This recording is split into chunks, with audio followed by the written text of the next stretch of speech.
إنهم كانوا قبل ذلك محسنين كانوا قليلا من الليل ما يهجعون وبالأسر. بسم اللہ الرحمن الرحیم. السلام علیکم ورحمۃ اللہ وبرکاتہ. ناظرین کرام، پروگرام رمضان المبارک اور ہمارے اسلاف کے ساتھ آپ کا میزبان محمد زید لکھوی حاضر خدمت ہے. آج سے انشاءاللہ ہم اس پروگرام کے سلسلے کا آغاز کر رہے ہیں جو رمضان المبارک کے اختتام تک انشاءاللہ یہ پروگرام چلے گا. آج ہمارے اس پروگرام کا جو موضوع جس کا ہم جائزہ لیں گے وہ ہے استقبال رمضان اور ہمارے اسلاف. سب سے پہلے تو میں آج اس پروگرام کے حوالے سے تھوڑا سا تعارف کروا دوں کہ اس کا جو نام ہم نے رمضان المبارک اور ہمارے اسلاف رکھا ہے، مقصد یہ ہے کہ ہماری نئی نسل جو ہمارے آباء و اجداد کے طرز زندگی سے بالکل ناآشنا ہو چکی ہے، جن کے بارے میں علامہ اقبال رحمۃ اللہ علیہ نے بھی فرمایا تھا کہ تجھے آبا سے اپنے کوئی نسبت ہو نہیں سکتی، تجھے آبا سے اپنے کوئی نسبت ہو نہیں سکتی، تو گفتار وہ کردار تو ثابت وہ سیارہ. اس پروگرام کے ذریعے رمضان المبارک کے ساتھ ہمارے آباء و اجداد اور ہمارے اسلاف وہ کس طرح کا رویہ رکھتے تھے اس کا ہم جائزہ اس مقصد کے لیے لیں گے کہ ہماری نئی نسل کو یہ احساس ہو سکے کہ ہمارے آباء و اجداد جنہوں نے پوری دنیا پہ اسلام کا کلمہ سربلند کیا، وہ لوگ کس کردار کے حامل تھے، تاکہ ہم بھی دین اسلام کے ساتھ اس طرح سے اور اسی انداز سے جڑ جائیں جس طرح سے ہمارے اسلاف اس دین کے ساتھ جڑے ہوئے تھے. تو آتے ہیں ہم اپنے آج کے موضوع یعنی استقبال رمضان کی طرف. آج پہلا روزہ ہے الحمدللہ، اور یہ اللہ تعالیٰ کا بہت بڑا احسان ہے کہ رمضان المبارک ہماری زندگیوں میں ایک دفعہ پھر اللہ تعالیٰ نے ہمارے نصیب میں کیا ہے. ہمارے اسلاف کے بارے میں لطائف المعارف میں الحافظ زین الدین ابو الفرج عبد الرحمن بن احمد بن رجب وہ لکھتے ہیں، معلی بن الفضل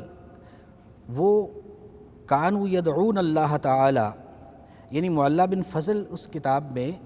یہ بیان کرتے ہیں کہ ہمارے جو اسلاف تھے ان کا رویہ رمضان المبارک میں یہ تھا کہ وہ 6 مہینے تک تو اللہ تعالیٰ سے رمضان المبارک تک پہنچنے کی دعائیں کرتے رہتے تھے. یعنی رمضان المبارک کے آنے میں ابھی 6 ماہ پڑے ہوتے تھے تو ان کی طرف سے دعائیں شروع ہو جاتی تھیں کہ یا اللہ ہمیں رمضان تک پہنچا دینا. اور اسی طرح سے جب رمضان المبارک گزر جاتا تو رمضان المبارک کے گزرنے کے بعد ان کی دعائیں اور ان کی تڑپ اور طلب اللہ سے یہ ہوتی تھی کہ یا اللہ یہ رمضان میں ہم سے جو کوتاہیاں کمیاں ہو گئی ہیں وہ معاف فرمانا، اور ہمارے جو نیکیاں یا جو نیکی کے کام ہم نے کیے ہیں یا اللہ ان کو قبول فرمانا. تو یوں رمضان المبارک ہمارے اسلاف کی زندگیوں کا ایسا خاص ایونٹ تھا، ایسا خاص موقع تھا کہ جس کے بارے میں وہ ساری زندگی ہی پورا سال ہی اس کے انتظار میں رہتے اور اس کے ساتھ جڑے رہتے اور ان کی توجہ اس کے ساتھ رہتی. جبکہ ہمارا معاملہ آپ کے سامنے ہے کہ ہم باقی تو سال کے اندر رمضان کو ویسے بھول ہی جاتے ہیں، اور جب آنے والا ہوتا ہے تو ہمارے احساسات و جذبات جو ہیں وہ رمضان المبارک کے شایان شان نہیں ہوتے جو اس کا مقام و مرتبہ ہے. اسی طرح سے اسی کتاب میں یحییٰ بن ابی کثیر وہ بتاتے ہیں کہ ہمارے اسلاف بھی اللہ تعالیٰ سے یہ دعائیں کیا کرتے تھے کہ اللہم سلمنی الی رمضان، یا اللہ ہمیں رمضان تک سلامت رکھنا اور رمضان کو ہمارے لیے سلامت رکھنا، اور یا اللہ ہمیں ہماری اس دعا کو قبول کرتے ہوئے ہم رمضان تک پہنچانا. اور ساتھ ان کے الفاظ دیکھیے کہ ساتھ وہ یہ دعا میں یہ بات کرتے کہ وَصِيَامُهُ نِعْمَةٌ عَظِيمَةٌ عَلَىٰ مَنْ أَقْدَرَهُ اللَّهُ عَلَيْهِ وَيَدُلُّ عَلَيْهِ. یعنی وہ کہتے کہ یا اللہ رمضان کے روزے وہ تو ایک ایسی عظیم نعمت ہیں کہ جس کو اللہ تعالیٰ ان کی توفیق دیتا ہے اور جس کی طرف اللہ تعالیٰ ان کی رہنمائی فرماتا ہے۔ اسی طرح اسی کتاب میں یعنی لطائف المعارف میں شعر بھی رمضان المبارک کی دلچسپی اور اس کے استقبال کے حوالے سے لکھے ہیں، عربی میں ہیں، ان کا میں مفہوم بھی عرض کرتا ہوں۔ وہ کہتے ہیں کہ عطا رمضان و مزرعۃ العباد لتطہیر القلوب من الفساد، یعنی رمضان المبارک آ گیا جو اللہ کے بندوں کے لیے ایک کھیتی ہے جس میں وہ اپنے آخرت کے انجام کے لیے کاشتکاری کرتے ہیں، اور وہ کس لیے آیا ہے رمضان؟ لتطہیر القلوب من الفساد، تاکہ دلوں کو فساد سے، شر سے پاک کیا جا سکے۔ فَأَدِّ حُقُوقَهُ قَوْلًا وَفِعْلًا وَزَادُكَ فَاتَّخِذْهُ لِلْمَعَادِ، تو رمضان المبارک آ رہا ہے تو اس کے حقوق کو اپنے قول اور فعل سے ادا کرو، اور یہ تمہارا زاد راہ ہے، اس کو آخرت کے سفر کے لیے لے لو۔ اور اگلے شعر میں کہتے ہیں کہ فَمَنْ زَرَعَ الْحُبُوبَ وَمَا سَقَاهَا تَأَوَّهَ نَادِمًا يَوْمَ الْحِسَادِ، جس شخص نے بھی بیج تو کاشت کیا اپنی فصل میں لیکن اس کو پانی نہیں دیا، اس کی احتیاط نہیں کی، اس کو سنبھالا نہیں، تو پھر جب کٹائی کا دن آتا ہے تو اس دن پھر وہ آہوزاری ہی کرتا ہے۔ یعنی اگر ہم رمضان المبارک تو آیا، اس میں کچھ نمازیں بھی پڑھیں، کچھ روزے بھی رکھے، لیکن جس طرح سے ان کی ذوق اور شوق کے ساتھ حفاظت اور ان کی طرف رغبت کی ضرورت تھی وہ ہم نے اگر نہ کی تو یقیناً وہ کھیتی جو ہم اس طرح سے عدم دلچسپی سے بوتے ہیں، تو جب کاٹنے کا دن آئے گا، قیامت کا دن آئے گا، اس کے اجر کو وصول کرنے کا دن آئے گا، تو پھر ایسا شخص جو ہے جو اپنی کھیتی کی حفاظت نہیں کرتا وہ کٹائی والے دن پھر آہوزاری کرنا پڑتی ہے اس کو۔ آگے بھی بڑے دلچسپ الفاظ ہیں،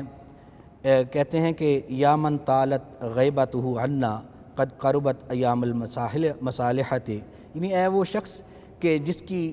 جدائی اور جس کا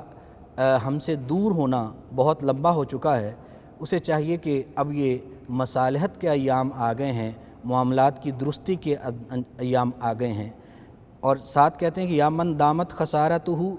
اے وہ شخص کہ جس کا خسارہ اور گھاٹا بہت زیادہ ہو چکا ہے اعمال کے کاروبار میں، قد اقبلت ایام التجارت الرابحۃ، ایک نفع بخش تجارت کے ایام آ گئے ہیں۔ اور ساتھ کہتے ہیں کہ من لم یربح فی ھذا الشہر ففی ای وقت یربح، جو شخص اس مہینے میں اپنے اعمال کے کاروبار میں نفع بخش کاروبار نہ کر سکا تو وہ پھر کس وقت کرے گا۔ اسی طرح سے آگے اگر ہم دیکھتے ہیں تو نبی علیہ الصلاۃ والسلام وہ بھی رمضان المبارک کے آنے سے پہلے نہ صرف یہ کہ خود رمضان المبارک سے ملنے کی اللہ تعالیٰ سے دعائیں فرماتے تھے، بلکہ صحابہ کرام رضوان اللہ علیہ مجمعین کو بھی رغبت دلاتے، ابھارتے اور شوق دلاتے۔ یقیناً ہمیں بھی نبی علیہ الصلاۃ والسلام اور اپنے اسلاف کے مطابق خود بھی رمضان المبارک کے لیے شوق اور رغبت کا اظہار کرنا چاہیے، اور اپنی نئی نسل کو بھی اسی طرح سے رمضان المبارک کی قدر اور اس کے احترام کے حوالے سے ہمیں ابھارنا چاہیے۔ تو ہمیں بھی میرا خیال ہے اسی طرح سے رغبت اور شوق کا اظہار کرنا چاہیے۔ ناظرین کرام، نبی علیہ الصلاۃ والسلام کے یہ ارشادات اور ہمارے آباء و اجداد اور اسلاف کی ان مثالوں کے ساتھ جن کو میں نے آپ کے سامنے عرض کیا ہے، یہ بات بالکل واضح ہے کہ نبی علیہ الصلاۃ والسلام، صحابہ کرام رضوان اللہ علیہ مجمعین اور ہمارے اسلاف رمضان المبارک کا استقبال وہ کئی مہینے پہلے ہی دل میں دعاؤں کے ساتھ اور زبان پر اللہ تعالیٰ کے سامنے التجاؤں کے ساتھ رمضان کا انتظار کرتے اور یہ دعائیں کرتے کہ اللہ تعالیٰ ہمارے نصیب میں رمضان المبارک کی بابرکت ساتیں کرے، اور جب رمضان آ جاتا تو اس کے ایک ایک لمحے سے بھرپور فائدہ اٹھانے کی وہ کوشش کرتے۔ اللہ تعالیٰ سے یہ دعا ہے کہ اللہ تعالیٰ ہم سب کو نبی علیہ الصلاۃ والسلام کی سیرت اور اپنے آباء و اجداد کے راستے پر چلتے ہوئے رمضان المبارک کے صحیح معنوں میں اس کے استقبال کی اللہ تعالیٰ ہمیں توفیق عطا فرمائے، آمین۔ اس کے ساتھ ہی ناظرین کرام، آج کے لیے میں آپ سے اجازت چاہتا ہوں، انشاءاللہ اگلے موضوع کے ساتھ کل حاضر ہوں گے۔ تب تک کے لیے فی امان اللہ، السلام علیکم ورحمۃ اللہ وبرکاتہ۔ إنهم كانوا قبل ذلك محسنين كانوا قليلا من الليل ما يهجعون وبالأسحار هم يستغفرون